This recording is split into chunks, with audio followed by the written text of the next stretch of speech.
Lucky గాడు ఎక్కడా? ఇంకా రాలేదన్నా. అన్న గిరణ, లక్కీ వాళ్ళ అమ్మ నాన్న ముగ్గురు చచ్చిపోయారన్నా. అందరూ పురుగుల మందు తాగేశారన్నా.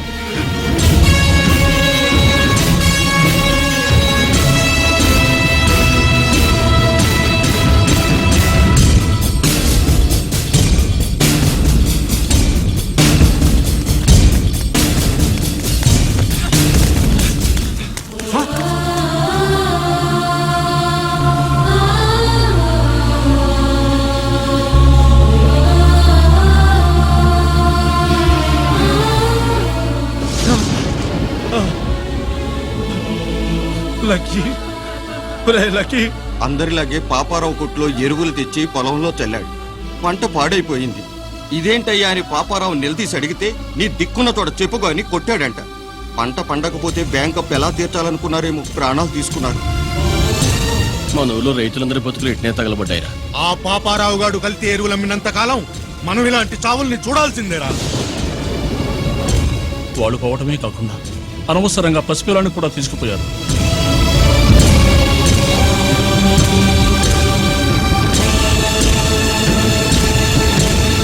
ఈ పాపం ఫండెను నేడు, నీ భరతం ఫటతా చూడు.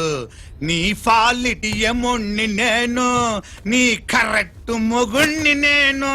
బాగా పగిలిపోయింది.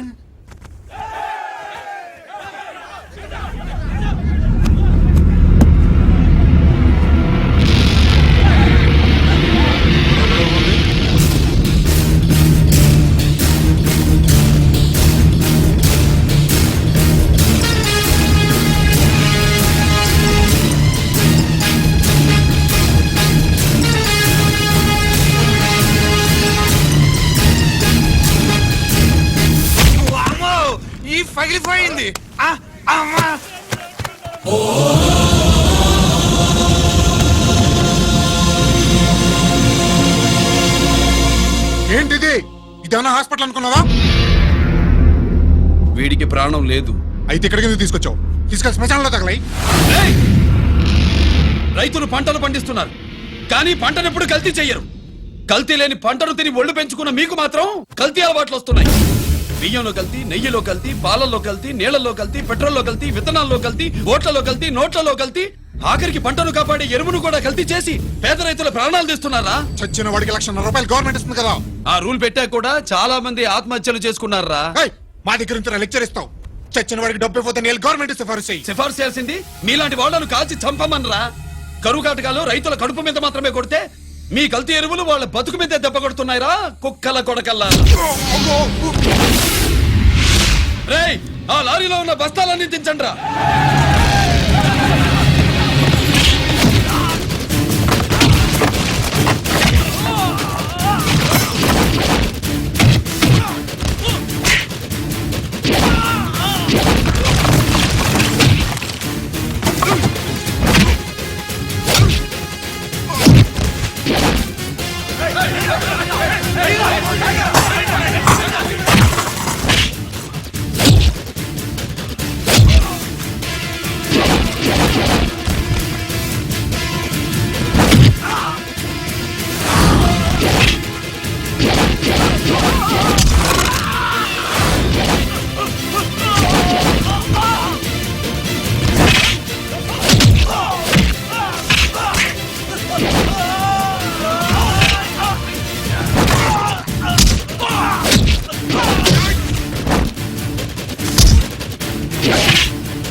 తల్లిదండ్రులు దహనం చేయాల్సిన వీడి చేత వాళ్ళ చావులకి కారణమైన మీ పాపాల్ని తగలబెట్టిస్తాను